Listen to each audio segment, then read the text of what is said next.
हमने क्या देखा था 2024 में ग्रैंड स्लैम अफवाह हमने याद किए, Australian open, French open, Wimbledon और यूएस ओपन।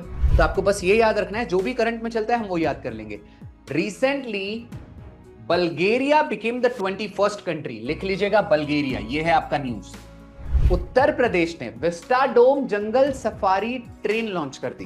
रेलवे के 2-3 एक्सीडेंट्स हुए हैं, प्लेन क्रैश हुआ है। आपको पता है ये ट्रेन और आपका प्लेन ज्योग्राफी में कहां का चैप्टर, एक अलग से चैप्टर होता है कम्युनिकेशन आपके ज्योग्राफी में। आपको मुझे बताना है सबसे यंगेस्ट ग्रैंड स्लैम का नाम क्या है। ऑस्ट्रेलियन ओपन कब चालू हुआ था? 1909, 1919, 1995। It is 1905। आपको बताना है सबसे ज्यादा ग्रैंड स्लैम जीतने का अवार्ड किसके पास है? नहीं, हाँ जेनिक सिनर अभी जीत रहा है। नोवाक जोकोविच, इट इज 24। तो हाईएस्ट है ये। ऊपर नीचे अपडेटेड आप अपना डेटा रखिएगा। वैसे oldest person to win golden slam, ये हमने बहुत पहले किया था, ये कल नहीं पढ़ाया था। मैंने बोला था थोड़ी बहुत चीजें रह जाएगी। अच्छा, कौन सा ग्रैंड स्लैम है जो हार्ड कोर्ट पे खेला जाता है? ऑस्ट्रेलियन नीचे ऊपर, यानी पहला वाला और आखिरी वाला हार्ड कोर्ट पे खेला जाता है। अफवाह ए यानी ऑस्ट्रेलियन ओपन और आखिरी वाला ए यानी यूएस ओपन। वैसे तो अमेरिका या यूएस ओपन। आपको बताना है ग्रास कोर्ट पे कौन सा खेला जाता है? विंबलडन। आपको बताना है विंबलडन कहां खेला जाता है? ग्रास में तो खेला जाता है, प्लेस क्या हो जाएगा? It is London. ठीक है, तो इंग्लैंड का कैपिटल सिटी क्या हो जाएगा? लंदन। ऑस्ट्रेलियन ओपन मेलबर्न, इधर उधर हो सकता है, कभी कोई और सिटी में हो जाए, बट जनरली कहां होता है? मेलबर्न में। ऐसे क्वेश्चन भी हो सकते हैं, जस्ट मैं बता रहा हूं, कल से आज जो ज्यादा बता रहा हूं। हमने क्या देखा था 2024 में ग्रैंड स्लैम अफवाह हमने याद किए, Australian open, French open, Wimbledon और यूएस ओपन। हमने कैसे याद किया था? 2024 में पहला और आखिरी मेल में आंसर सेम था। आंसर क्या था? जेनिक सीनर। जेनिक सीनर कौन से कंट्री से था? It is Italy. इटली से था, आपको याद रखना है। याद रखना और आसान है बेटा, सीनर मतलब पापी।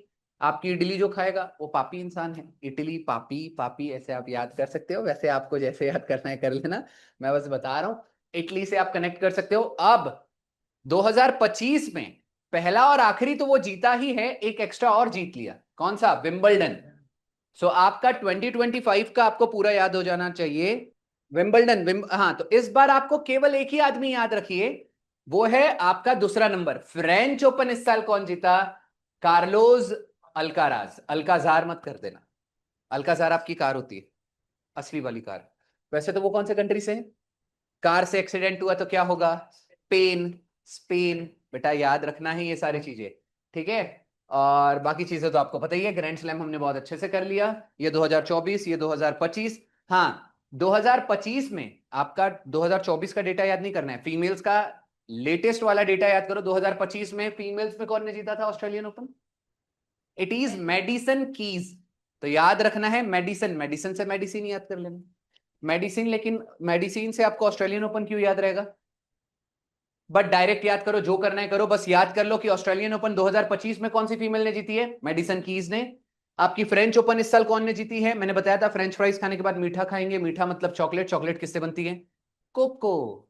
ठीक है बेटा, कोकोआ पाउडर होता है ना, कोको पाउडर, कोको गॉफ, दोनों आपकी यूएस की ही रहेगी। और इस बार विंबलडन कौन जीता?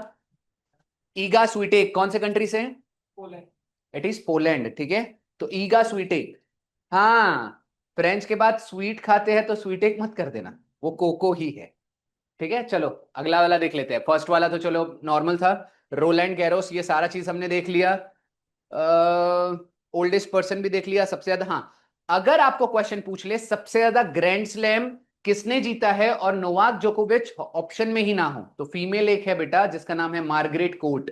ये ऑस्ट्रेलिया से बिलोंग करती है। दोनों ने 24 ग्रैंड स्लैम जीता है। ये फीमेल है, वो मेल है। ठीक है, सेकंड न्यूज देख लेते हैं आज का। यूरोजोन। इस बार लग रहा है यार आपका, वैसे भी बहुत बार मैं तो बोलूंगा अंधाधुन आप कंट्री कैपिटल करेंसीज ये याद कर नहीं सकते। 193 देश हैं, कितना याद करेंगे? तो आपको बस ये याद रखना है, जो भी करंट में चलता है हम वो याद कर लेंगे। Recently Bulgaria became the 21st country, लिख लीजिएगा बल्गेरिया, ये है आपका न्यूज, बल्गेरिया, ठीक है। तो Bulgaria became the 21st country. पूरे वर्ल्ड में अब तक टोटल 21 देश है जहां पर यूरो चलता है एज अ करेंसी, ठीक है। तो आपको याद रखना है बल्गेरिया की अब करेंसी क्या हो जाएगी, यूरो। तो आपको याद रखना है यूरो टोटल 21 नेशंस ने एक्सेप्ट किया हुआ है। यूरो जोन क्या होता है, ऐसा जोन है जो जो अच्छा, यूरो जोन में वो कंट्रीज आती है जिनकी करेंसी यूरो है। तो टोटल कितनी कंट्रीज आनी चाहिए जनरली, 21। यूरो को बेटा इलेक्ट्रॉनिक फॉर्म में अवेलेबल कराया गया था जनवरी 1999 में, इलेक्ट्रॉनिक फॉर्म में, ठीक है। फिर 2002 के आसपास वो चलन में मेनली आने लग गया। आपको याद रखना है, अगर आपको क्वेश्चन पूछ लिया कि ये यूरो जो है इसको कंट्रोल कौन करता है, मैनेज कौन करता है, रेगुलेट कौन करता है, तो उसके लिए एक अलग से बॉडी है, ईसीबी, जिसे कहा जाता है यूरोपियन सेंट्रल बैंक। इतनी चीज आपको याद रहनी चाहिए। यूरो से रिलेटेड दो फैक्ट बताया हूं। 21st कंट्री का नाम है बल्गेरिया। यूरो को इलेक्ट्रॉनिक फॉर्म में कब अवेलेबल कराया गया था, 1999। यूरो को कंट्रोल या रेगुलेट कौन करता है, ईसीबी। इंग्लैंड क्रिकेट बोर्ड नहीं है, यूरोपियन सेंट्रल बैंक बैंक हो जाएगा, ठीक है। अब ईसीबी के बारे में भी बता दिया हूं। स्टैब्लिश कब हुआ था, 1998।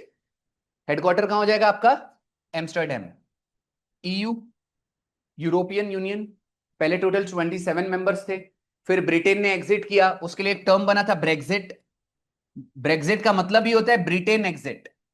यहां पर ब्रेग्जिट में ब्रिटेन एग्जिट आया। ब्रिटेन ने एग्जिट किससे किया था, ईयू से किया था। तो आपको याद रखना है यूरोपियन यूनियन, यूरोपियन यूनियन के टोटल मेंबर्स कितने हो जाएंगे बेटा, 26। पहले कितने थे, 27। इतनी चीजें आपको याद रखना है। अच्छा एक और चीज, G20 का, G20 में टोटल मेंबर्स कितने हैं, कौन बताएगा, हाथ खड़ा करना है, open to all.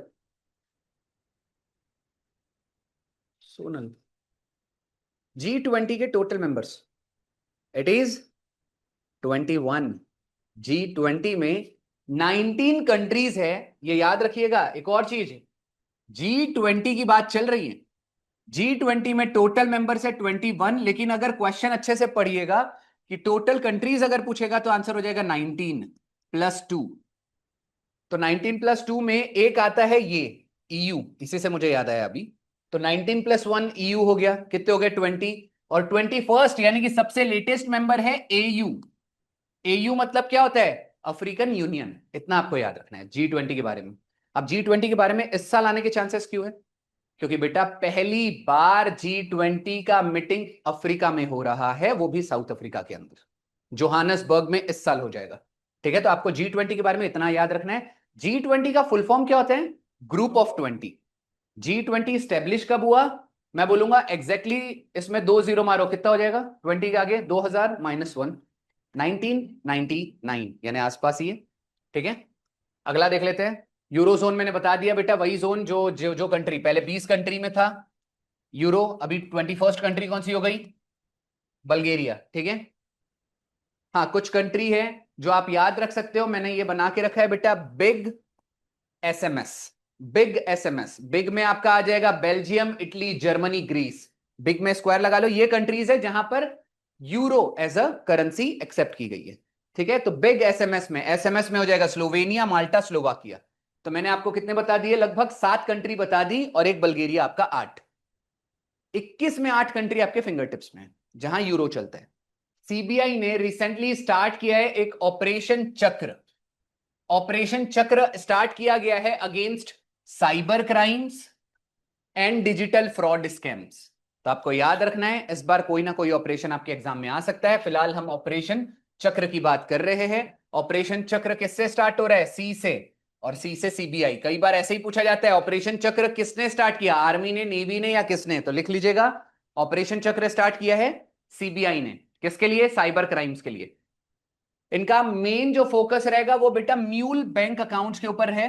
Mule bank accounts क्या होते हैं, ऐसा अकाउंट जहां पर फेक अकाउंट्स बनाया जाता है और ब्लैक मनी को व्हाइट मनी में कन्वर्ट किया जाता है। तो आपको ये याद रखना है, म्यूल बैंक अकाउंट्स को उसमें ट्रेस किया जाएगा सारा चीज, ओके। बाकी चीजें इतना इतना डिटेल में जाने की जरूरत नहीं। म्यूल मनी भी, अब म्यूल मनी अगर किसी ने पूछ लिया म्यूल मनी क्या होता है, तो नॉर्मल सी बात है, म्यूल मनी मतलब ऐसा काला धन जिसको व्हाइट मनी में आप ट्रांसफर कर रहे हो। म्यूल मनी मतलब कौन सी मनी, जो म्यूल अकाउंट में पड़ा है, ठीक है। डन। कुछ और ऑपरेशंस जो न्यूज में रहे हैं। ऑपरेशन यहां पर पहला वाला ब्लैक फॉरेस्ट, ये लिखते हुए चलिएगा। ब्लैक फॉरेस्ट किसने चलाया है? छत्तीसगढ़ ने। रीजन क्या था? यहां पर टोटल 31 नक्सलाइट्स को उड़ा दिए। ये हो गया आपका एक और मेजर ऑपरेशन। ऑपरेशन ब्रह्मा हमने अभी चलाया। आपको पता है ये ब्रह्मा याद कैसे रहेगा? म्यांमार का पुराना नाम क्या था? Burma. Brahma Burma, Brahma Burma. Question अगर पूछा जाएगा ऑपरेशन ब्रह्मा के तहत हमने किस कंट्री को हेल्प की, म्यांमार का ओल्ड नेम लिख लेना, बर्मा।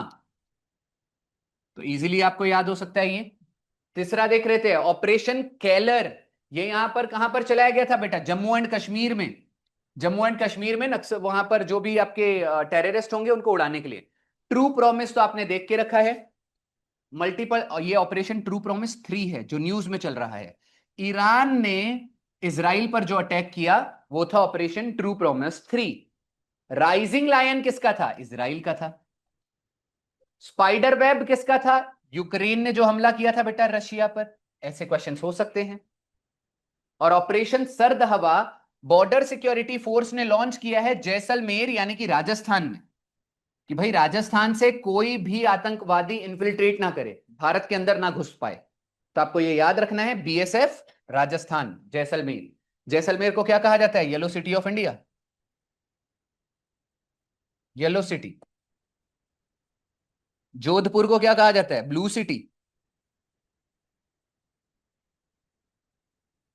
और बीकानेर को पर्पल सिटी।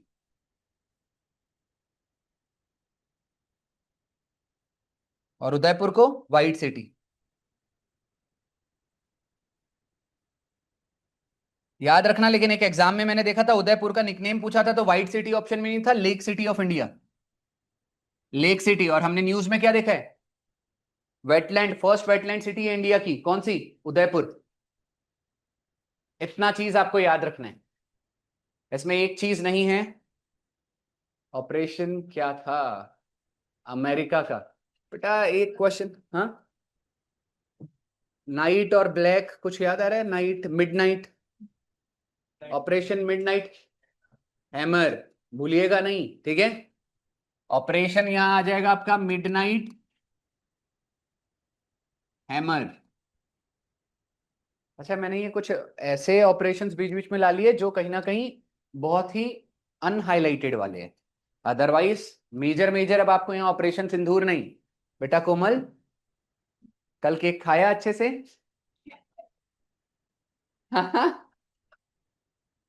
अब केक ही नहीं खाएंगे, क्यों बेटा? ज्यादा कहाँ खाए, सिर्फ 3 बार तो लिए। अरे और वो भी दूसरों को दे रही थी और धीरे से ऐसे आ गया बेटा, चलो कोई बात नहीं। अरे कोई दिक्कत थोड़ी है। मैं बेटा थोड़ा और वो होने तो मैं भी खाया रहता, लेकिन अब मैं बोला चलो ठीक है। हाँ नहीं ठीक है। हाँ, मैं आया, मैं बोला चलो केक ले लेते हैं, पहले देखा तो कोमल। चलिए आज का चौथा देख लेते हैं। Aquatech park. ये बेटा इंडिया का फर्स्ट एक्वाटेक पार्क स्टेब्लिश किया गया है आपके आसाम में। तो आपको पूछा जा, अगर अगर ये पूछा गया कि एक्वाटेक पार्क को स्टेब्लिश किसने किया है, कौन मुझे बताएगा? आसाम का सीएम कौन है? हेमंत बिस्वा शर्मा। और ये शर्मा नहीं है, शर्मा है, ठीक है। हेमंत बिस्वा शर्मा, ये दिख रहे हैं आपको? चलिए। अच्छा, आसाम में कहां पर किया गया है? सोनपुर। किसने इनॉग्रेट किया? हेमंत बिस्वा शर्मा ने। हेल्प कौन कर रहा है एस्टेब्लिश करने में? नाबार्ड बैंक। तो अगेन आपको ये चीज बेटा अच्छे से याद कर लेना है। और अगर पूछा जाएगा कि ये एक्वाटेक का पार्क का मोटो क्या हो जाएगा, तो आपको ये याद रखना है, फिश प्रोडक्शन को डबल करना। अगर फिशरीज या फिश प्रोडक्शन में पूछा जाए इंडिया का, आसाम का रैंक क्या लगता है? 4th number. आपका होमवर्क रहेगा फिश प्रोडक्शन में इंडिया में फर्स्ट नंबर पर कौन है ना? It is West Bengal. Fish production. अच्छा, बाजरा सबसे ज्यादा कहाँ होता है?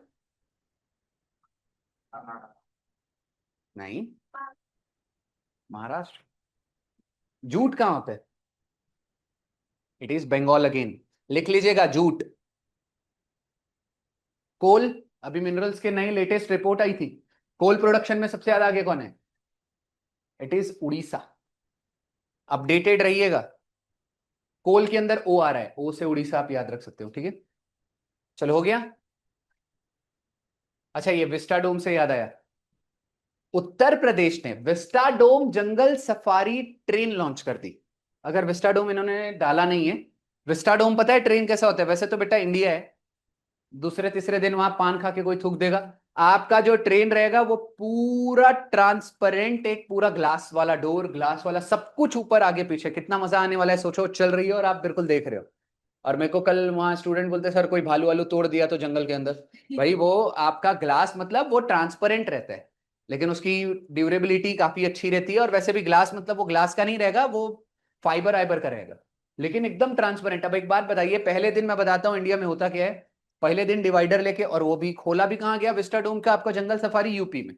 डिवाइडर लेके चढ़ेंगे, वहां दिल बनाएंगे, फिर लिख लेंगे मुन्ना लव्स मुन्नी जो भी रहेगा बेटा उनका वहां चलते रहे। आप कभी गए हैं वो डोंगरगढ़ वगैरह कभी गए हैं? छत्तीसगढ़ में एक बहुत फेमस टेम्पल है, 1000-2000 सीढ़ियों वाला माता जी का टेम्पल है। डोंगरगढ़ हम बचपन में गए थे, हर एक पहाड़ पर कुछ ना कुछ दिल लिखा हुआ है, और दिल के अंदर कुछ ना कुछ लिखा हुआ है। दिल जले आशिक बहुत मिलते हैं। और एक तो भैया वहीं कूद गए, हम बोले चलो ठीक है, कोई धक्का मारो बेटा, कूदने के लिए चलो।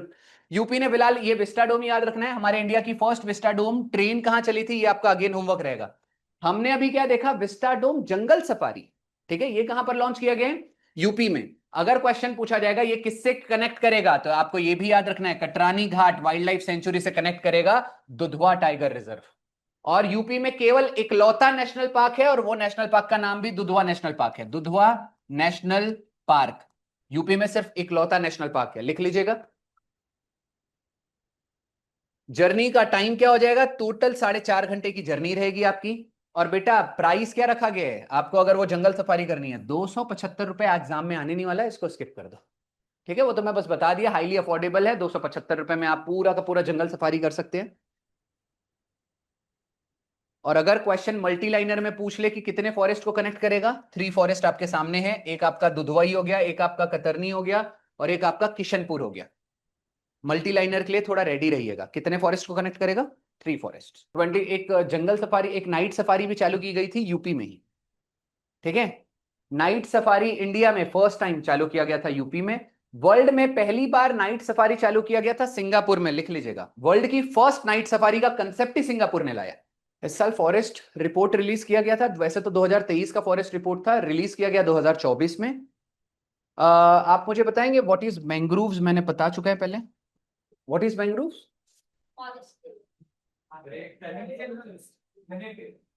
घने पेड़, अच्छा, जैसे जंगल अपना पुणे उन्हें में जो इधर उधर घने पेड़ होंगे, तो मैंग्रोव्स कहाँ पाए जाते हैं? दैट्स व्हाट, पानी, वाटर बॉडीज में जो आपके जंगल या छोटे मोटे पेड़ और आसपास पाए जाएंगे उसको मैंग्रोव्स कहा जाएगा। पूरे इंडिया में टोटल मैंग्रोव्स याद रखिएगा 0.15% है। पूरे इंडिया का कितना परसेंट एरिया कवर करता है? 0.15%। ये लेटेस्ट आपका फॉरेस्ट सर्वे रिपोर्ट में बताया गया। अगर आपको पूछा जाएगा पूरे इंडिया में, लॉजिकली आंसर ये तो सही ही बैठेगा, सबसे बड़ा मैंग्रोव्स फॉरेस्ट कहां पाया जाता है? एक बात बताइए, largest delta in the world किसे कहा जाएगा? सुंदरबंस। अगर नहीं पता है तो याद रख लीजिए, पूरे दुनिया का लार्जेस्ट डेल्टा का नाम क्या हो जाएगा? सुंदरबंस। अब बताइए सुंदरबंस कहां पर है, किसके बाजू में है? वेरी गुड, इसलिए बोलता हूं ऑफलाइन अटेंड करो बेटा।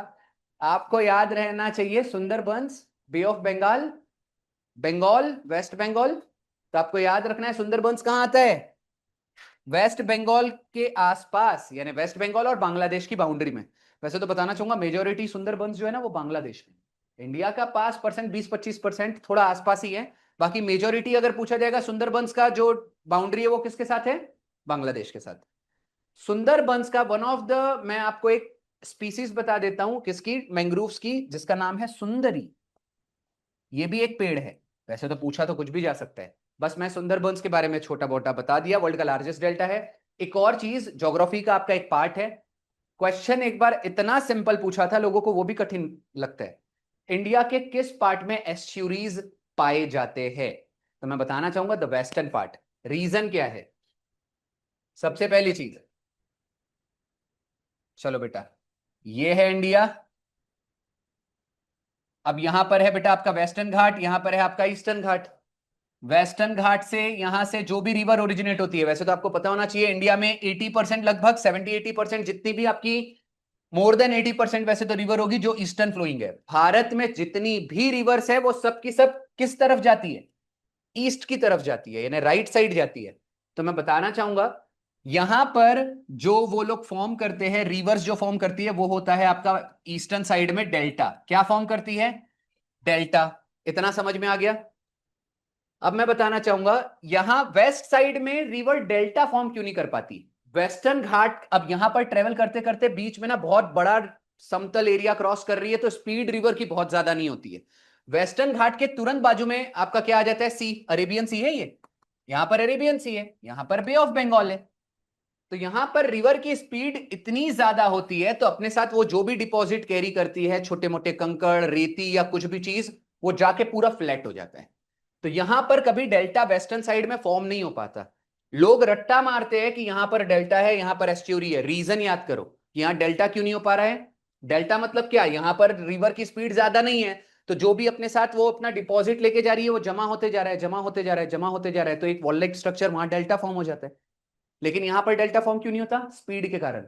तो वहां पर रिवर जाती है और समुद्र के साथ मिल जाती है।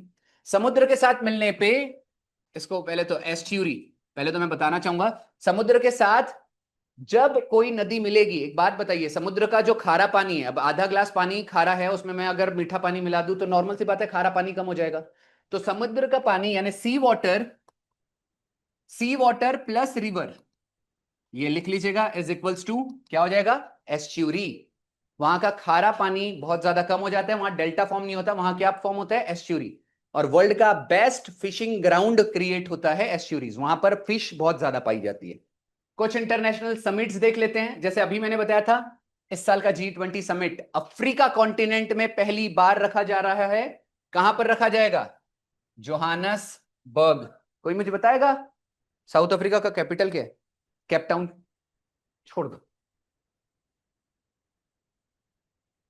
It is Pretoria. याद रखिएगा, ठीक है। अब आपका G20 हो रहा है। मैं बोल रहा हूं करंट अफेयर जब आप करते हो तभी ये सब याद कर लिया करो। तो प्रिटोरिया आपका साउथ अफ्रीका का कैपिटल हो जाएगा। वैसे तो साउथ अफ्रीका के 3 कैपिटल्स है, एक तो हो गया केप टाउन, एक हो गया प्रिटोरिया, एक आपका होमवर्क, ठीक है।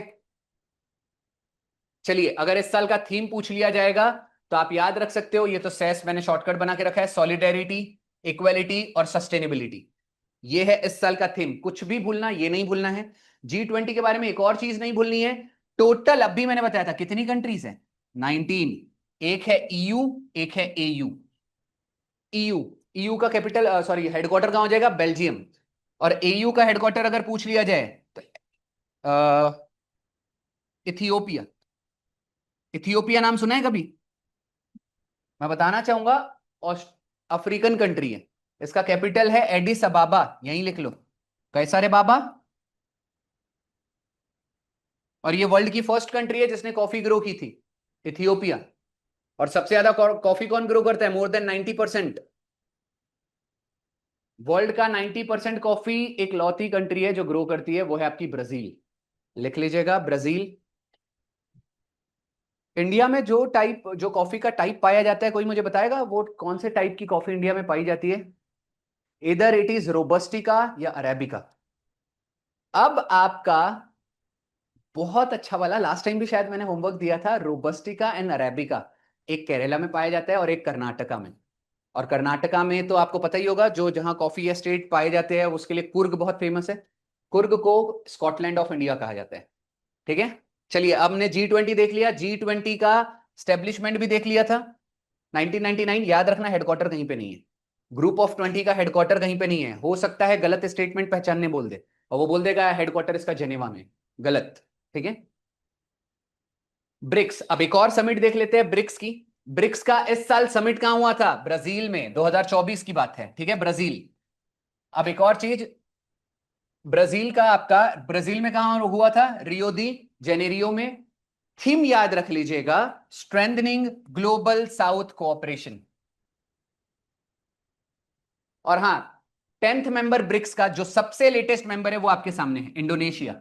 ये आपका 10th मेंबर है। बहुत सारे जगह आप देख रहे होंगे 11th मेंबर, 11th मेंबर, बेटा फुल टाइम मेंबर 10 ही है, तो ये आपका 10वां मेंबर।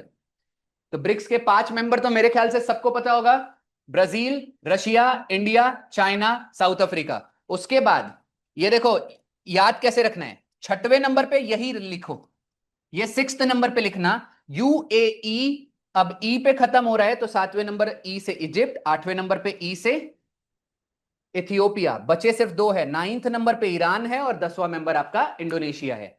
लिखते वक्त क्रोनोलॉजी का ध्यान रखना, बहुत इजीली मक्खन जैसे याद हो जाएगा। पूरे ब्रिक्स के 10 मेंबर आपके फिंगर टिप्स पे होने चाहिए। अब आपका आगे जाके हो सकता है ब्रिक्स का नया नाम ब्रिक्स प्लस कंट्रीज भी हो जाए, ठीक है। समिट के ऊपर आपके एग्जाम में क्वेश्चंस आते हैं, कोई भूलेगा नहीं। ब्रिक्स ऑर्गेनाइजेशन के बारे में इतना तो पता होगा, ब्रिक्स की शुरुआत कब हुई थी? 2009 में। तब इसका नाम ब्रिक हुआ करता था। क्या हुआ करता था? ब्रिक। टोटल 4 मेंबर थे। 2000 बेटा 10 में इसमें साउथ अफ्रीका जुड़ा, फिर आगे धीरे धीरे धीरे धीरे सब लोग जुड़ते गए। डन। और ब्रिक्स का अगर पूछ लिया जाएगा हेडक्वार्टर कहां है, बार बार बोल रहा हूं, हेडक्वार्टर के ऊपर क्वेश्चन आता है। It is China, it is Shanghai. Shanghai, ठीक है। एक बार फिर भी चेक करना, मे बी मैं गलत हो सकता हूं, एक बार देखिए। वैसे शांघाई होना चाहिए, वैसे तो शांघाई ही होना चाहिए। चलिए, हाँ अब ये सारा चीज फिलहाल छोड़ो, अब इंपॉर्टेंट क्या है। इस साल बार बार बोल रहा हूं मैं, बिम्स्टेक कल देख लिया था, आज कुछ करने की जरूरत नहीं है, कल ही हमने देख लिया बेटा। बिम्स्टेक का समिट मेन वाला कहां हुआ था? थाईलैंड में। बिम्स्टेक में मैंने पहले ही बताया टोटल कितने लेटर है? 7। स्टेब्लिश कब हुआ था? 1997 में भी 7 आया। टोटल मेंबर है 7। फुल फॉर्म क्या हो जाएगा? अब देखो 7 मेंबर कैसे है। बी से भूटान, बी से Bangladesh, India, Myanmar, Sri Lanka, Thailand. एक इसके अंदर वर्ड नहीं है, लेटर, नेपाल। डन। इस साल आपको क्या, मैंने यहां क्या डाला है, इस साल बिम्स्टेक का पोर्ट कॉन्क्लेव कहां हुआ है? कल ही बताया था। मेन जो हुआ था थाईलैंड में हुआ था, इस बार विशाखापट्टनम। डन। इस साल का थीम कल लिखाना भूल गया था, आज लिख लीजिए theme. One bay one vision one mission. One bay one mission, bay of Bengal वाला बे। और एक और चीज यहां न्यू है आपके लिए, वो ये वाला point, Kaladan multi modal project यहां पर लॉन्च किया गया है। आपको क्वेश्चन बहुत स्टैंडर्ड है बेटा, बैंकिंग हो या कोई भी एग्जाम हो, 5 स्टार लगा दे रहा हूं। Kaladan multi modal project launch किया गया है इस साल बीमस्टेक में।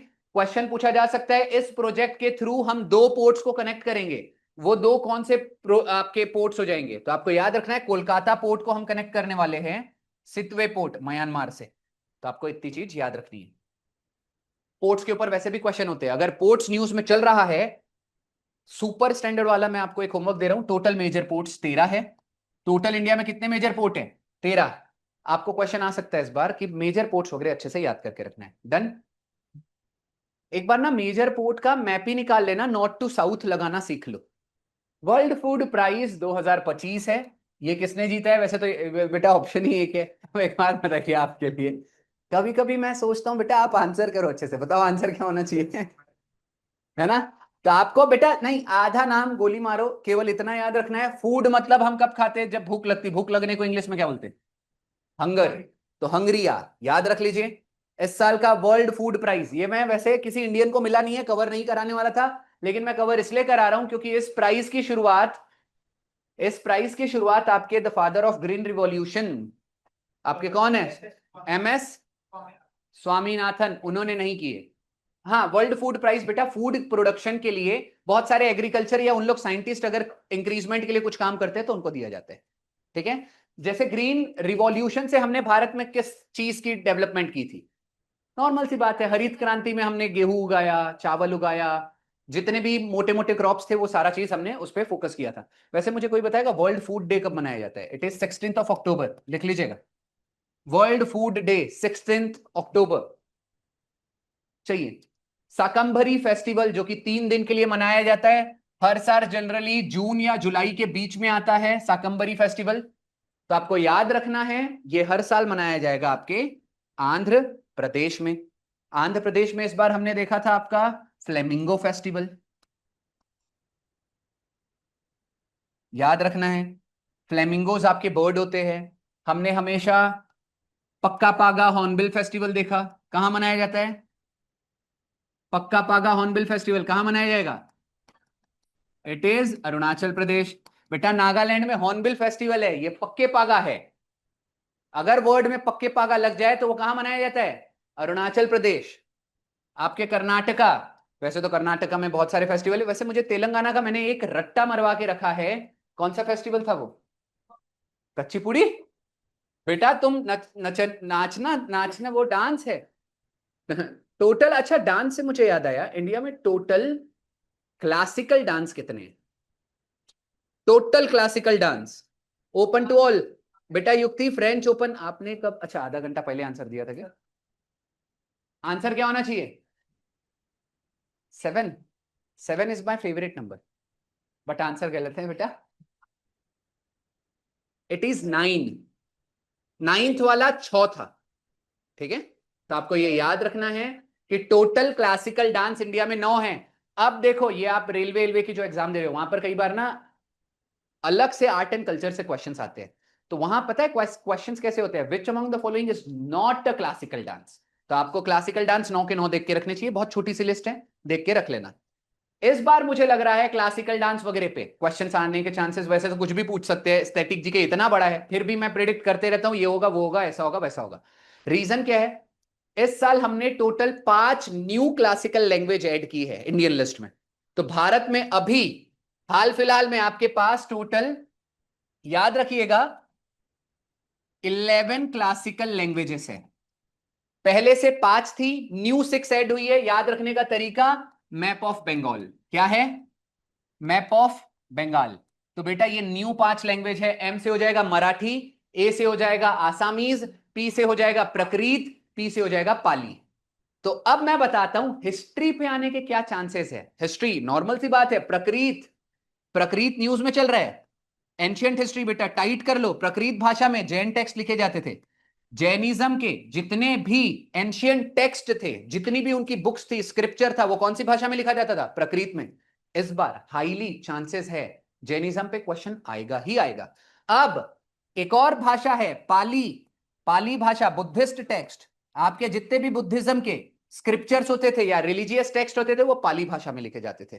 ठीक है, तो आपको ये चीज बेटा जैनिज्म और बुद्धिज्म एंशियंट हिस्ट्री में अच्छे से पढ़ के जाना है। वैसे भी मैं बताता हूं इस बार हाईली चांसेस जैनिज्म के आने की क्यों है। ये इकलौता रीजन नहीं है कि प्रकृत न्यूज में आ गया इसलिए हो रहा है। भारत का पहला डिजिटल म्यूजियम कहां पर ओपन किया गया था? वेरी गुड, कोई तो आंसर ही नहीं दे रहा है, सब के सब मट्ठे। अब याद रखिएगा, पुणे लिख लीजिए, इंडिया का फर्स्ट डिजिटल म्यूजियम। अब मैं बताना चाहूंगा, भारत का पहला डिजिटल म्यूजियम हमने डेडिकेट किया था जैनिज्म को। सो अगेन जैनिज्म 2 बार न्यूज में रहा है। मैं अभी एंशियंट इंडिया के 2 टॉपिक्स आपको होमवर्क, नॉर्मल सी बात है, अगर पढ़ना है एंशियंट इंडिया तो पहले कौन से टॉपिक पढ़ना है? जैनिज्म और बुद्धिज्म। तीसरा टॉपिक एंशियंट इंडिया से बता रहा हूं जो न्यूज में चल रहा है और हाईली एंटिसिपेटेड क्वेश्चंस आपको देखने को मिल सकते हैं, वो है आपका इंडस वैली सिविलाइजेशन। रीजन क्या है? इंडस वैली सिविलाइजेशन की 2 न्यू साइट्स हरियाणा में डिस्कवर हुई है। लिख लीजिएगा वो 2 न्यू साइट्स कौन सी है। ठीक है, तो आपको 3 टॉपिक एंशियंट हिस्ट्री से बता दिया, इस बार आने के चांसेस अपरंपार। ठीक है, अब देख लेते हैं अगला। Recently railway has been exported 2 locomotive pilots to Mozambique from, वैसे भी इसके 2 दिया हुआ है, मरहौरा डीजल लोकोमोटिव प्लांट। मैं बताना चाहूंगा ये मरहौरा डीजल लोकोमोटिव प्लांट कहां है? बिहार में। तो याद रखिएगा, बिहारियों ने बेटा 2 लोकोमोटिव पायलट हमारे, यानी जो हमारे इंजन थे, 2 इंजन हमने एक्सपोर्ट किया है। कहां पर? मोजाम्बिक में। लिख लीजिए, रेलवे की न्यूज है। इस बार रेलवे हो सकता है करंट अफेयर से क्वेश्चन, क्योंकि रेलवे के 2-3 एक्सीडेंट्स हुए हैं, प्लेन क्रैश हुआ है। आपको पता है ये ट्रेन और आपका प्लेन ज्योग्राफी में कहां का चैप्टर, एक अलग से चैप्टर होता है कम्युनिकेशन आपके ज्योग्राफी में। बहुत रेयर केस में 2-3 सालों में एक बार क्वेश्चन इन सब से देखने को मिलता है, हो सकता है इस बार देखने को मिल जाए। तो आपका कम्युनिकेशन थोड़ा स्ट्रॉन्ग कर लीजिएगा। ठीक है, तो हमने 2 रेलवे के ट्रेन के इंजन भेजे हैं, कहां पर? मोजाम्बिक। अब आपको पता होगा मोजाम्बिक का कैपिटल क्या है? करंट अफेयर में चल रहा है, यही कर लो, मापुटो। लिख लीजिएगा, मापुटो। एम से मोजाम्बिक, एम से मापुटो। डन। कोई मुझे बताएगा the father of railways? Father of railways किसे कहा जाता है? स्टीफनसन। लिख लीजिएगा, वर्ल्ड की पहली जो ट्रेन थी आपकी, वो 1825 में चलाई गई थी इंग्लैंड में। तो ये भी आपको बैकग्राउंड याद रखना चाहिए, दुनिया की पहली ट्रेन इंग्लैंड में चलाई गई। कब चलाई गई? 1825 में। फादर ऑफ अगर आपको पूछ लिया जाए इंडियन रेलवेज तो आपके वो लॉर्ड डलहौजी होंगे, लिख लेना। इंडियन रेलवेज का फादर कौन है? लॉर्ड डलहौजी। ठीक है, क्योंकि इन्होंने पहली बार भारत में ट्रेन चलवाई थी 1853 में। इंडिया में पहली बार कब चली ये भी याद रख लेना, 1853। डलहौजी। रेलवेज के बारे में क्वेश्चन तो कुछ भी हो सकता है। इंडिया का एक होमवर्क जो पहले रेलवेज ने पूछ चुका है वैसे इधर उधर के एग्जाम में, इंडिया की फर्स्ट सुपरफास्ट ट्रेन का नाम।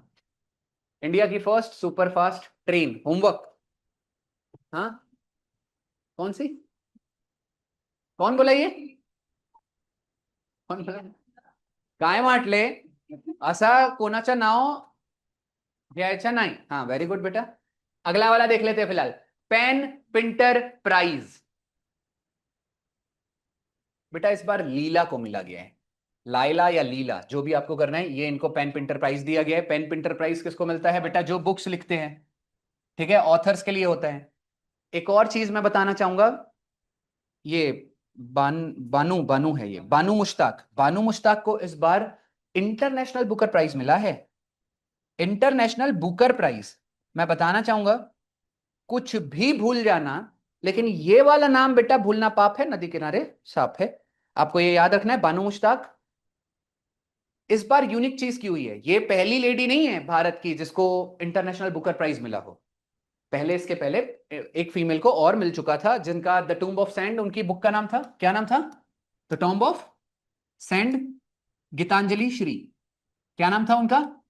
गीतांजलि श्री। अब देखो इस बार अगर, अब आप सोचोगे सर 3 साल पुरानी ऐसे कैसे न्यूज पूछ सकते हैं? बेटा इसके कारण ये भी पूछा जा सकता है। 2022 के आसपास इनको, ये इंडिया की फर्स्ट फीमेल लेडी थी, like overall first lady of from India जिसको इंटरनेशनल बुकर प्राइज मिला। उनकी बुक के लिए Tom stone, like Tom stone, like send, tomb of sand. ठीक है।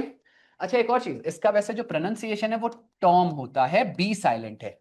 एम के बाद जब भी बी आए कहीं पे भी, इट इज अ रूल कि एम के बाद जब भी बी आता है वो साइलेंट ही होता है।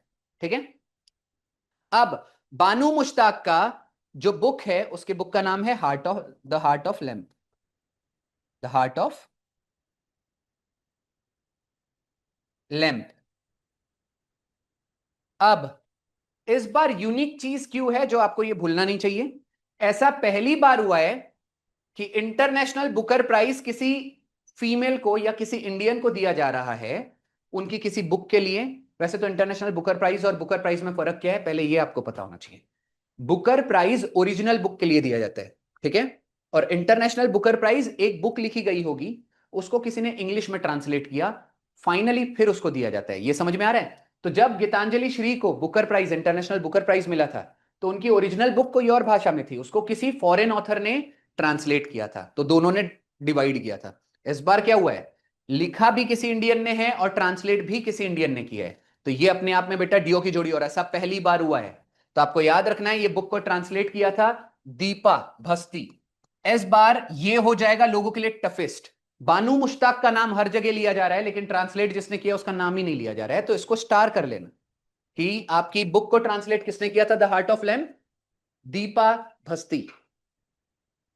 अगर आपको क्वेश्चन ये पूछ लिया जाए कि वर्ल्ड का सबसे लार्जेस्ट लिटरेचर अवार्ड का नाम बताइए, आंसर हो जाएगा बेटा बुकर प्राइज, ना कि international Booker prize. International Booker prize तो ट्रांसलेशन के लिए दिया जा रहा है, ठीक है, ओरिजिनल बुक के लिए नहीं।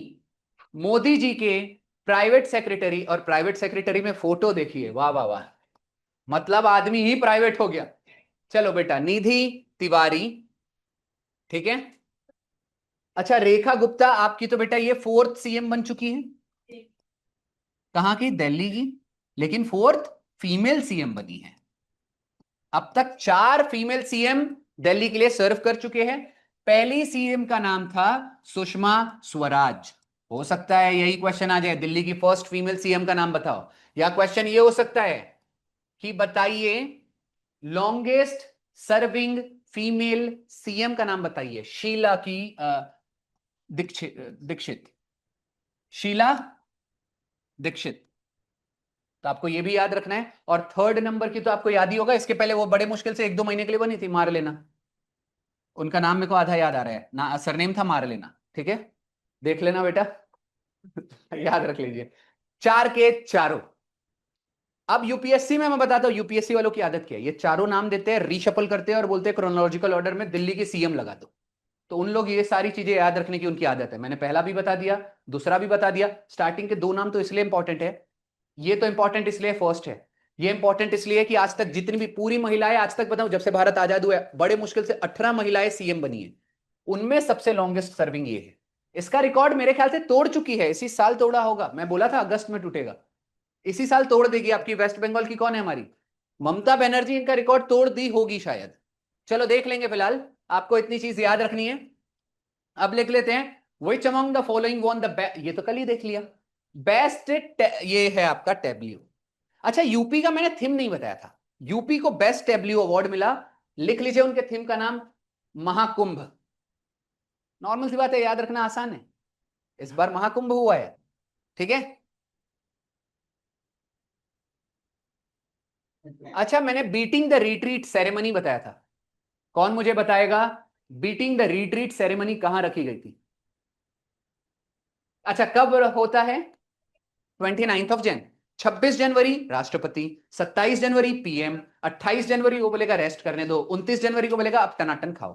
तो आपको ये याद रखना है, वो बेटा मटन चिकन कब खाएगा? 29 जनवरी को। और विजय स्क्वायर, विजय आपका चौक था, विजय पथ या समथिंग कुछ उसका वो चौक का नाम था, जहां पर बीटिंग द रिट्रीट सेरेमनी आपको दी गई थी। मिलिट्री एक्सरसाइज पूछा जा रहा है, साइक्लोन 2025 इंडिया और इजिप्ट के बीच में होता है साइक्लोन एक्सरसाइज, इस साल कहां रखा गया है? आपके राजस्थान के महाजन फील्ड में, महाजन राइफल फील्ड, ठीक है, महाजन फील्ड याद रख सकते हैं आप लोग। यहां पर आपका साइक्लोन एक्सरसाइज, कल हमने देखा था डेजर्ट साइक्लोन, नहीं, हाँ डेजर्ट। एक बात मुझे बताइए, desert flag, desert flag exercise किसके साथ होता है? आंसर हो जाएगा आपका यूएई, ठीक है। कल मैंने बताया था कटलस एक्सप्रेस, कल नहीं बताया था, आज बता रहा हूं, कटलस एक्सप्रेस, ये आपकी एक्सरसाइज है, किसके साथ होती है? हमेशा ना एक्सरसाइज भले ही लाता हूं लेकिन नई नई दे के जाता हूं बेटा, अपडेट करते रहा करो। एक एक्सरसाइज एग्जाम में गया क्वेश्चन, वो इतना सिंपल नहीं पूछेंगे हैंड इन हैंड किसके साथ होता है। हैंड इन हैंड किसके साथ होता है? चाइना, किसी का इजी किसी का टफ होता है, तो आप लोग लिख लो बेटा हैंड इन हैंड, जिसको नहीं पता हैंड इन हैंड, ये लो चाइनी चीनी चूनी, ये आपको वैसे दिख रहे हैं, वैसे पता नहीं शायद नेपाली होंगे। डन। अच्छा, माउंट फूजी, माउंट फूजी में इस बार धर्मा गार्डियन एक्सरसाइज हुआ था। धर्मा गार्डियन किसके साथ होता है? जापान के साथ। सिर्फ इतना ही लिखता हूं, ज्यादा नहीं लिखता, नहीं तो लोग डर जाएंगे। अभी महाराष्ट्र में है ना, यूपी से था, अभी महाराष्ट्र में है। चलिए, which yatra has been launched by India to celebrate operation Vijay, नहीं ऑपरेशन सिंदूर। ऑपरेशन सिंदूर को सेलिब्रेट करने के लिए हमने एक यात्रा निकाली जिसका नाम होगा तिरंगा यात्रा। याद रख लीजिएगा, मैंने आपको बताया था ऑपरेशन सिंदूर को डेडिकेट करते हुए हमने एक ब्रिज का नाम चेंज किया है। कहां का ब्रिज था वो? मुंबई का कार्नेक ब्रिज, याद रखिएगा। आपको पता है उल्टा क्वेश्चन करेगा वो, ये तो पूछ ही नहीं सकता कार्नेक का नया नाम बता दो, सबको मालूम है सिंदूर, वो ऐसा कर देगा सिंदूर ब्रिज का जो मुंबई में स्थित है पुराना नाम बताओ, बेटा ये याद रखो कार्नेक, नहीं तो याद ही नहीं आ रहा है ना, ये कार्नेक याद रखिएगा। और अमित भारद्वाज सेतु ब्रिज, अमित भारद्वाज सेतु ब्रिज, ये बेटा लद्दाख में है। इसका पुराना नाम, होमवर्क है, इसका पुराना नाम देख लीजिएगा, कारगिल हीरो के नाम पे, वैसे भी इधर उधर कारगिल को 25 साल हुए थे ना, 2000 आपके कब हुए थे? 24 में। ह्यूरन ग्लोबल यूनिकॉर्न इंडेक्स 2025 में इंडिया का रैंक क्या है? आंसर हो जाएगा थर्ड। फर्स्ट नंबर पे क्या होना चाहिए? यूएसए, 750 से ज्यादा कंपनीज हैं यहां पर यूनिकॉर्न।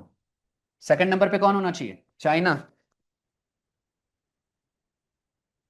यहां पर भी 350 से, 350 नहीं, 343 कंपनीज है जो यूनिकॉर्न है, ठीक है। थर्ड नंबर पे आ जाता है बेटा इंडिया। ये आपका होमवर्क रहेगा, इंडिया में टोटल यूनिकॉर्न कंपनीज कितनी है?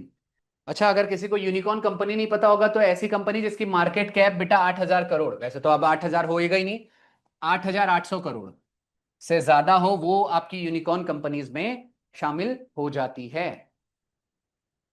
चलिए अरे वाह, गीतांजलि श्री, आपको क्वेश्चन पूछा गया है, ये PEN Pinter prize, PEN Pinter तो इस साल का हमने देख लिया था, ठीक है। अच्छा एक बात बताइए, गीतांजलि श्री की इसमें से बुक पहचानने कहा गया है, कौन सी है? The tomb of sand. Heart lamp किसकी है? बानू मुश्ताक। और मैं बताना चाहूंगा, फर्स्ट कन्नड़ ऑथर जिसको इंटरनेशनल बुकर प्राइज मिला, वो कन्नड़ यानी कर्नाटका की है, लिख लीजिएगा, नहीं तो मल्टी लाइनर में ये भी नहीं पता, ठीक है। गॉड ऑफ स्मॉल थिंग्स कोई बताएगा? गॉड ऑफ स्मॉल थिंग्स आपकी बुक 1998 में लिखी गई थी, लिख लीजिएगा, अरुंधति रॉय। डन। अरुंधति रॉय, मैं बताना चाहूंगा, she was the first lady from India जिसको इंटरनेशनल सॉरी बुकर प्राइज मिला था, लिख लीजिएगा, उनको बुकर प्राइज मिल चुका है। मैंने दो लेडी के नाम बताए हैं, भारत की पहली महिला जिसको इंटरनेशनल बुकर प्राइज मिला, नाम क्या है? गीतांजलि श्री। और जिसको बुकर प्राइज मिला, अरुंधति रॉय, अभी रिसेंटली बेटा जेल के अंदर जाके वापस आ गई। एक और चीज, मिडनाइट चिल्ड्रन किसने लिखा है? सलमान रश्दी। सलमान भाई, सलमान रश्दी, ठीक है। ये है फर्स्ट इंडियन जिसको बुकर प्राइज मिला। तो आपके लिए ना ऑप्शंस बहुत ताबड़तोड़ है, स्टैटिक जी के अपना स्ट्रॉन्ग करो। फर्स्ट इंडियन जिसको बुकर प्राइज मिला, फर्स्ट फीमेल जिसको बुकर प्राइज मिला, फर्स्ट फीमेल जिसको इंटरनेशनल बुकर प्राइज मिला। चलिए वन लाइनर है इसके बाद, वन लाइनर मैंने कुछ चीज लाई है। रिसेंटली मोदी जी को बेटा श्री लंकाभिमान्य अवार्ड दिया गया है, लिख लीजिएगा, श्रीलंका का हाईएस्ट अवार्ड है ये जो इनको अवार्ड मिला है। इस बार आपको पता है मोदी जी को 8 से 9 अवार्ड मिले हैं। कोई भी एक अवार्ड पूछा जाएगा, या टफ क्वेश्चन बताता हूं, किस कंट्री ने अवार्ड नहीं दिया? तो आपका नाइजीरिया ने दिया, पिछले साल रशिया ने दिया था, इस बार आपके और भी मल्टीपल, मॉरिशियस 12 मार्च को गए थे, मॉरिशियस ने दिया। तो आप ये सारा चीज करके रखिएगा, ठीक है। इस साल का एबल प्राइज, एक जापानीज, अच्छा एबल प्राइज बहुत इंपॉर्टेंट अवार्ड है, मैं हमेशा जनरली कवर कराता हूं, कोई भी इंडियन को अवार्ड मिलता है तो, अगर कोई इंडियन कवर नहीं करा रहा हूं मतलब अपने आप में बेटा इसको मैथ्स का नोबल कहा जाता है, ठीक है, मैथ्स की फील्ड का नोबल। और मैं अभी भी बता रहा हूं, अगर आपका मैथ्स एवरेज कर लो एग्जाम पास हो जाएगी, अगर आप एवरेज भी नहीं कर पा रहे हो, एवरेज का मतलब होता है 25 में 16-17 क्वेश्चन हैंडल हो जाने चाहिए। अगर 16-17 क्वेश्चन हैंडल हो पा रहे हैं मैथ्स में एवरेज, तो आप कोई भी एग्जाम निकाल सकते हो, बाकी चीजें स्ट्रॉन्ग करके। बहुत सारे लोगों की दिक्कत होती है मैथ्स और इंग्लिश वीक है, मैथ्स आपका वीक नहीं रहना चाहिए, और अभी भी ये हो जाएगा, ठीक है। तो आपका मासाकी, आधा नाम याद रख सका, ठीक है, मासाकी काशीवारा, ये राजा कुमार, ये राजा कुमारी नहीं होगा, राजा कुमार हो जाएगा, जो भी आपका राजा, अच्छा राजा कुमारी फर्स्ट इंडियन ओरिजिन होगा, अच्छा American, okay, American music award, ये स्किप भी कर सकते हो, लेकिन ठीक है, Indian origin, first Indian origin है, राजा कुमारी नहीं, फिर भी बेटा राजा कुमार ही होना चाहिए, कुमारी है। चलो बानू मुश्ताक हमने पहले ही देख लिया। इंडिया फर्स्ट गर्ल, अच्छा ये आपका क्वेश्चन एक एग्जाम में आके गया है, इसलिए ला लिया, हालांकि थोड़ा पुराना है, एक एग्जाम में मैंने देखा आके गया था, भारत का फर्स्ट गर्ल्स सैनिक स्कूल मथुरा में ओपन हुआ है। सैनिक स्कूल बॉयज के लिए होता था, तो यूनिक है आपका, आप ये याद रखिएगा, भारत की पहली गर्ल्स सैनिक स्कूल। पेरिस डायमंड लीग इसको छोड़ सकते हैं, वैसे आपको ये पहले ही लिखा चुका हूं ना। और ये है आपका 2023 नहीं 2025, इस साल का टेस्ट वर्ल्ड टेस्ट चैंपियनशिप कौन जीता है बेटा? South Africa. अभी हमने थोड़ी देर पहले साउथ अफ्रीका का दूसरा न्यूज देखा था, इस साल का G20 का समिट कहां हो रहा है? South Africa. साउथ अफ्रीका का सिटी कौन सा था? जोहानसबर्ग। G20 अच्छे से याद रखिएगा। इस साल का रनर अप कौन था आपका? ऑस्ट्रेलिया। इस साल का, अभी देखिए नेक्स्ट है कोको गॉफ, आपकी क्या जीती है? French open. फ्रेंच ओपन हमने पहले ही देख लिया था, फ्रेंच फ्राइज खाने के बाद कुछ मीठा खाएंगे, याद रखना स्वीटेक आंसर नहीं होगा आपका, होगा कोको गॉफ। फ्रेंच ओपन के बाद क्या होता है? विंबलडन। विंबलडन कौन जीता था? ईगा स्वीटेक, जो की थी पोलैंड की। सचिन तेंदुलकर को बीसीसीआई ने लाइफ टाइम अचीवमेंट अवार्ड दिया है, अच्छे से याद रख लीजिएगा। हाँ सचिन तेंदुलकर की इस बार न्यूज में रहा है, सचिन तेंदुलकर की टीम ने कुछ जीता है इस बार, वर्ल्ड मास्टर्स लीग, लिख लीजिएगा, world masters league India masters ने जीता है, रनर अप था वेस्ट इंडीज, और इंडिया मास्टर्स का कैप्टन था सचिन तेंदुलकर। जितने भी रिटायर्ड प्लेयर है वर्ल्ड मास्टर्स लीग उन लोगों ने खेले थे, ठीक है। ये हमने पहले ही, अगर याद नहीं होगा तो ये आपके ब्रशअप के लिए, ठीक है। मेमोरी लीग वर्ल्ड चैंपियनशिप इस साल कौन जीता है? विश्व राजकुमार। वैसे ये राजा कुमार भी हो सकता है, देख लीजिएगा एक बार। डन। अच्छा, आपको पता है ना, इसने मेरे ख्याल से कुछ 8 सेकंड 15 सेकंड में 30 से ज्यादा इमेजेस याद कर लिया। इसको जस्ट रैंडम इमेजेस दिया गया इसने, भाई साहब ने, ये इसलिए उसको मिला है, ठीक है। तो अपने आप में कोई यूनिक वर्ल्ड रिकॉर्ड था ये। अगला देख लेते हैं। अभी मैंने बता दिया आपका इंटरनेशनल मास्टर्स लीग कौन जीता है? India masters. कैप्टन कौन था? सचिन तेंदुलकर। रनर अप कौन था बेटा आपका? West Indies. वेस्ट इंडीज का कैप्टन कौन था? ब्रायन लारा, ठीक है। खेलो इंडिया पैरा गेम्स, खेलो इंडिया पैरा गेम्स में टॉप किसने मारा है? It is Haryana. मुझे कोई बताएगा, खेलो इंडिया बीच गेम्स, इस बार वैसे तो आपके स्पोर्ट्स सेक्शन से खेलो इंडिया पे क्वेश्चन आ सकता है। खेलो इंडिया बीच गेम्स का मैस्कॉट क्या था? Highly chances, super high chances है। इट इज, हाँ, डॉल्फिन का नाम क्या था? पर्ल, ठीक है। तो आपको ये याद रखना है। अरे वाह बेटा, मिल गया। तो ये आपको याद रखना है। पर्ल याद रखना बहुत आसान था, बताता हूं क्यों बेटा। समुद्र में क्या मिलता है? मोती। मोती मतलब क्या होगा? पर्ल। अब आपका एक स्टैंडर्ड वाला क्वेश्चन बोल रहा हूं जो इस बार आ सकता है। अच्छा, आने के चांसेस खेलो इंडिया बीच गेम्स में ज्यादा क्यों है? क्योंकि फर्स्ट एडिशन था। खेलो इंडिया बीच गेम्स किस बीच पे खेला गया? बीच का नाम, चलो, खेला गया था दमन एंड दीव में। बट क्वेश्चन थोड़ा स्टैंडर्ड, अगर वो हल्का सा घुमा दे, दमन एंड दीव के किस बीच में खेला गया, तभी तो नाम रखा गया बीच गेम्स। तो याद रख लीजिए, घोगला बीच। कौन सा बीच? घोगला बीच। तो लिख लीजिएगा। इस बार आपको ऐसे क्वेश्चंस देखने को मिल सकते हैं। हाँ चलो, आज इतना ही है वैसे। और एक है, खेलो इंडिया विंटर गेम्स पूछा है। खेलो इंडिया विंटर गेम्स टॉप किसने मारा है? इंडियन आर्मी ने। खेलो इंडिया विंटर गेम्स 2 जगह हुआ था हर साल। आंख मूंद के आंसर टिक करना। जम्मू एंड कश्मीर में रखा जाता है। जम्मू एंड कश्मीर में कहां रखा जाता है? गुलमर्ग। इस बार लद्दाख में भी रखा गया। तो 2 फेजेस में हुआ है। तो अपने आप में इस बार का खेलो इंडिया विंटर गेम्स भी यूनिक है। 2 फेजेस में हुआ था। टॉप मारा है इंडियन आर्मी ने, हमेशा ही टॉप मारती है, कोई नई बात नहीं है। आपको बस ये बताना है खेलो इंडिया विंटर गेम्स का मैस्कॉट क्या था। हाँ, शीन या शीने शीन आप कह सकते हो। जो आपका क्या था? Snow leopard. Snow leopard. कोई मुझे बताएगा, इसके पहले हमने करंट अफेयर में देखा था, कौन सी कंट्री है जिसने स्नो लेपर्ड को रिसेंटली नेशनल एनिमल घोषित किया है? चलो बता देता हूं, पाकिस्तान का राइमिंग है। अफगानिस्तान तो बिल्कुल, अफगानिस्तान का है लेकिन वो पहले से था। इस रिसेंटली पूछ रहा हूं, इट इज कजाकिस्तान। तो आपको ये याद रखना है कि अच्छा, भारत के किस स्टेट का स्टेट एनिमल है स्नो लेपर्ड? लद्दाख तो यूनियन टेरिटरी है, उसको छोड़ के ना मैंने स्टेट पूछा है। चलो ठीक है, होमवर्क है। 2 चीज है, 2 टेरिटरी का इसको डिक्लेयर किया गया था। और अभी देखो आपका फिर से आ गया न्यूज में।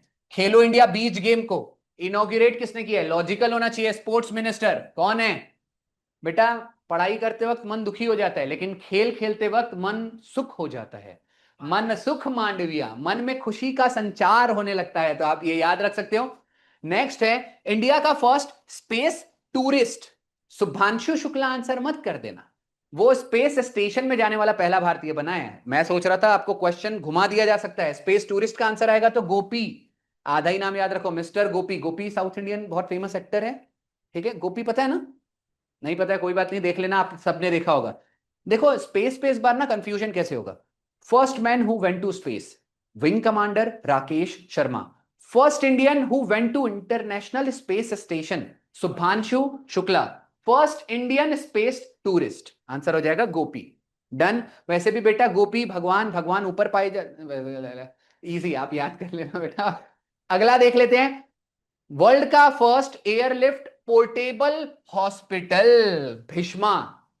एयरलिफ्ट पोर्टेबल हॉस्पिटल, वैसे मुझे कोई बताएगा, भारत में पहली बार एयर एम्बुलेंस कहां चलाई गई थी? बहुत पुरानी न्यूज है वो तो, इससे मैं बस कनेक्ट करके बता रहा हूं। अगेन होमवर्क, कितने अच्छे अच्छे होमवर्क देता हूं मैं। लिखो बेटा, इंडिया का first air ambulance, air taxi बता देता हूं, भारत की फर्स्ट एयर टैक्सी। भारत की फर्स्ट एयर टैक्सी, वल्लाह, अरे वल्लाह वल्लाह, बेटा आपका ये जो परफॉर्मेंस आ रहा है, हमको इसको देख के ऐसा लग रहा है अच्छा इन लोग आंसर दे रहे हैं, बस दिख क्यों नहीं रहे। पर्ल वेरी गुड बेटा, युक्ति। अब आपका आंसर, अभी वाला क्वेश्चन क्या था वैसे? एयर टैक्सी आंसर है, none of the above. Bharat में एयर टैक्सी चलाई ही नहीं गई। हमने आपको बताया था वर्ल्ड की first air taxi Dubai UAE, लिख लीजिएगा दोबारा। आपका नेक्स्ट क्वेश्चन है भारत की फर्स्ट वाटर टैक्सी कहां चलाई गई, हाथ खड़ा करना है और बाकी लोग बेटा आंसर दे सकते हैं। इट इज मुंबई, लिख लीजिए वाटर टैक्सी। अच्छा कोई मुझे बताएगा भारत का पहला solar powered boat, solar powered boat, ये देखने के बावजूद नहीं बता पा रहे भगवान। आदित्य, ठीक है, इंडिया का फर्स्ट सोलर पावर्ड बोट। अब मेरे को लगता है यहां तो सबके सबको पता होगा इंडिया की फर्स्ट सोलर सिटी। एस से सोलर, एस से सांची, लिख लो मध्य प्रदेश, जिसको नहीं पता होगा। भारत की फर्स्ट सोलर सिटी। लेकिन यूपी की first solar city Ayodhya, very good. Bharat का पहला सोलर विलेज भात का भाचा, बाचा, बाचा कहां आता है? मध्य प्रदेश। भारत का पहला सोलर विलेज 24/7 जहां पर सोलर एनर्जी अवेलेबल कराई गई थी, मोढेरा, गुजरात। अब आपका लास्ट और final question solar related, Maharashtra का फर्स्ट सोलर विलेज का नाम, इट इज मान्याची वाड़ी। बेटा मान्याची वाड़ी, मान्याची वाड़ी। एक और चीज, सोलर, अगर भारत का largest floating solar power plant, लिख लो, ये पक्का वाला होमवर्क है।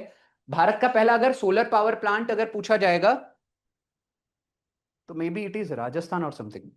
चलो ठीक है, फिलहाल सोलर वाला मैंने बताया, फ्लोटिंग वाला आप कर लीजिएगा। इसी के साथ बेटा आज का आपका करंट अफेयर खत्म होता है।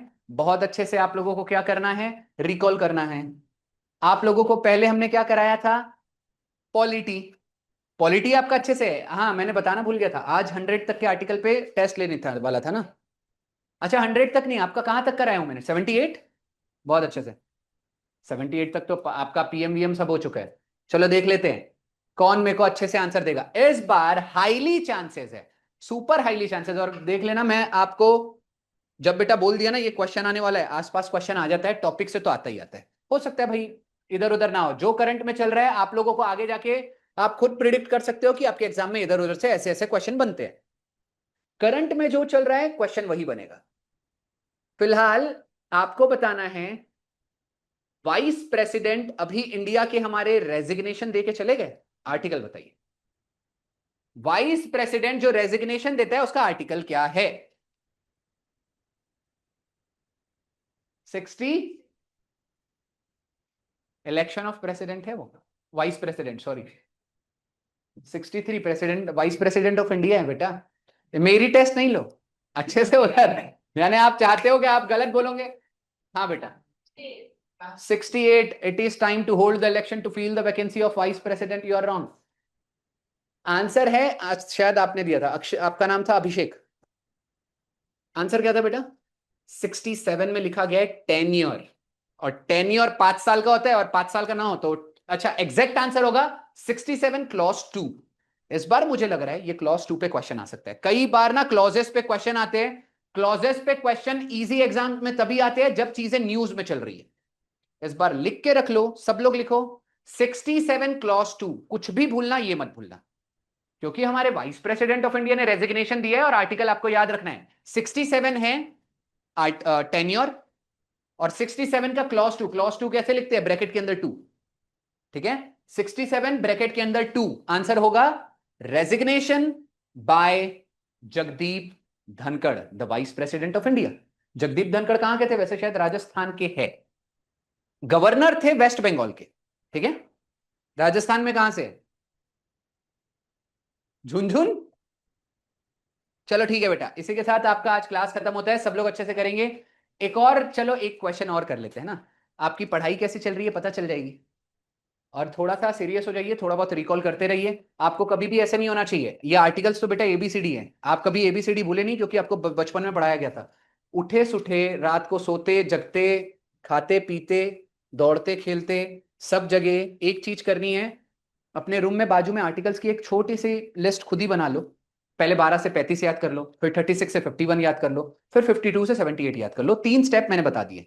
12 से 35 क्यों? फंडामेंटल राइट्स है। 36 से 51 क्यों? डीपीएसपी है। 52 से रैंडम 78 बेसिक आर्टिकल्स यहां खत्म होते हैं। इसके अंदर का अगर आपका आर्टिकल का क्वेश्चन छूट रहा है ना, तो आप पढ़ाई ही नहीं कर रहे हो। मैंने बता दिया 12 से 78 के बीच में आपके आर्टिकल्स फिंगर टिप्स पे होने चाहिए। और आर्टिकल कोई बड़ी बात नहीं है, एबीसीडी जैसा है। मैंने तो हमेशा बोला है, आपके मोदी जी इस साल, आपके अभी अगले महीने में बर्थडे है मोदी जी का, कब रहता है? मोदी जी का बर्थडे 17 सितंबर को रहता है, ठीक है? तो अभी आपका आने वाला है। मोदी जी आपके लगभग 75 साल के हो जाएंगे, और मोदी जी ने स्टेटमेंट दिए थे 75 के बाद रिटायरमेंट। देखते हैं, लोगों ने मुझे बोले थे मर्द है, मर्द बेटा जबान पे का, मतलब मेरे को ऐसा लगता है, वैसे तो कुछ है नहीं, अपने जबान पे रहना चाहिए वैसे तो। बाकी कोई टेंशन नहीं है, नहीं भी रहे तो बुढ़े हो गए, चलता है, भूल जाते हैं बहुत सारी चीज। आपने अभी देखा था बिना टेलीप्रॉम्प्टर उनका गिर गया था, वो स्पीच देना चालू किए, उनको जम ही नहीं रहा है, मुंह से कुछ भी कुछ निकले जा रहा है, बाद में तो अच्छा टेलीप्रॉम्प्टर गिर गया है, फिर कान में लगाया और फिर स्पीच देना चालू किया, फिर बहुत अच्छी स्पीच दी। नोटिस कर लेना, बिना टेलीप्रॉम्प्टर के उनको स्पीच ही नहीं आता। मोदी बहुत धीरे धीरे स्पीच देते हैं, पहले उनके कान में कोई बोलता है, वो अच्छे से सुनते हैं, फिर वो स्पीच बोलते हैं। दोस्तों, आप देख लेना, जब वो दोस्तों नहीं, मित्रों, दोस्तों कहां बोलते हैं? दोस्तों तो आपके इधर बहुत सारे लोग हैं। आपको अभी वोट चोरी के बारे में पता चल गया होगा, थैनोस के बारे में पता चला, थैनोस ने भी वोट दे दिया, मेरे को ऐसा लग रहा है। और एक एक कोई गर्ल का नाम था समथिंग, विभा विभा विभा समथिंग कुछ नाम था, उसकी मम्मा का नाम था इलेक्शन कमीशन ऑफ इंडिया। हम बोले ये भी सही है। और एक बात बताओ, रूल्स, पढ़े लिखों का राज्य देखा जाए तो भारत में पढ़े लिखे बहुत है, लिटरेसी रेट हमारी 82% है। लगातार लिटरेसी रेट, वैसे तो चलो ये बेटा आपको भोंदू बनाया जाता है। लिटरेसी रेट, अब डेफिनेशन देखना लिटरेसी की, हमारे भारत में डेफिनेशन क्या है? कोई इंसान अगर हिंदी पढ़ पा रहा है, ही इज लिटरेट, तब जाके 82% अचीव किया है। भारत का पहला फुल्ली लिटरेट स्टेट कौन सा था? फुल्ली फंक्शनल लिटरेट, बेटा इट इज मिजोरम, अब भी पढ़ाया गया है। आप क्वेश्चन ऐसे मिस नहीं कर सकते, ध्यान रखिएगा। लिटरेसी डे कब मनाया जाता है वैसे? वेरी गुड, इट इज 8 सितंबर। याद कैसे रहेगा वो बताता हूं। लिटरेट मतलब बेटा पढ़े लिखे लोग, पढ़ाने का काम किसका? टीचर का। टीचर वाले टीचर्स डे कब रहता है? 5 सितंबर। नॉर्मल सी बात है, उसी के आसपास ही आपका लिटरेसी डे रहेगा। अब बताता हूं लिटरेचर का शॉर्ट फॉर्म क्या। आप शॉर्टकट कैसे लिखते हो? LIT डॉट, कभी भी देख लेना, लिटरेचर के लिए LIT डॉट होता है। LIT में कितने लेटर? 3, तो 5 + 3 8। बेटा वहीं के वहीं रफा दफा करने का, कोई टेंशन लेने का नहीं। मेरे को बेटा लग रहा है आप टेंशन ले रहे हैं, आपको ज्यादा लग रहा है क्या? कोई चीज ज्यादा नहीं लग रही है? आपका नाम था दिव्यांशु? अच्छा, दिव्यांशु, आपका पूरा नाम क्या है? Divyanshu Kumar Jaiswal. You are from UP.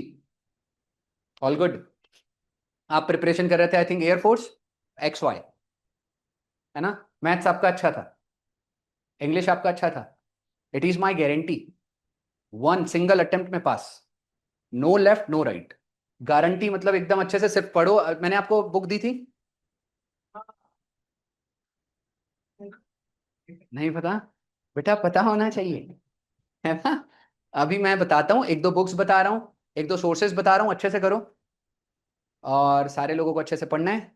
मैंने इस बार बताया, इस बार का आपका सीपीओ का बेटा एग्जाम आके चला गया है या आने का ही है? पक्का ना?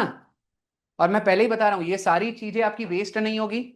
जिन लोगों का मैथ्स लगता है वीक है, जिन लोगों को लगता है इंग्लिश एवरेज है, जिन लोगों को लगता है जीके तो जमता ही नहीं, उन लोगों के लिए सीपीओ एग्जाम है।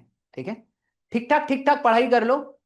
आपका जनरली गर्ल्स का भी मैं बताना चाहूंगा, कट ऑफ 80s में लगा है। और 80s का मतलब मेरे को तो लगता है भाई, अब क्या ही बोल रहे, 80s 90s में आपके कट ऑफ लगते हैं। बहुत ज्यादा इजी पेपर हो गया तो 100 में लगता है। और मैं बताता हूं, 50 मार्क का मैथ्स, 50 मार्क का जीके, 50 मार्क का रीजनिंग, 50 मार्क का इंग्लिश, 200 मार्क का आपका है, 2 घंटा आपको मिलता है।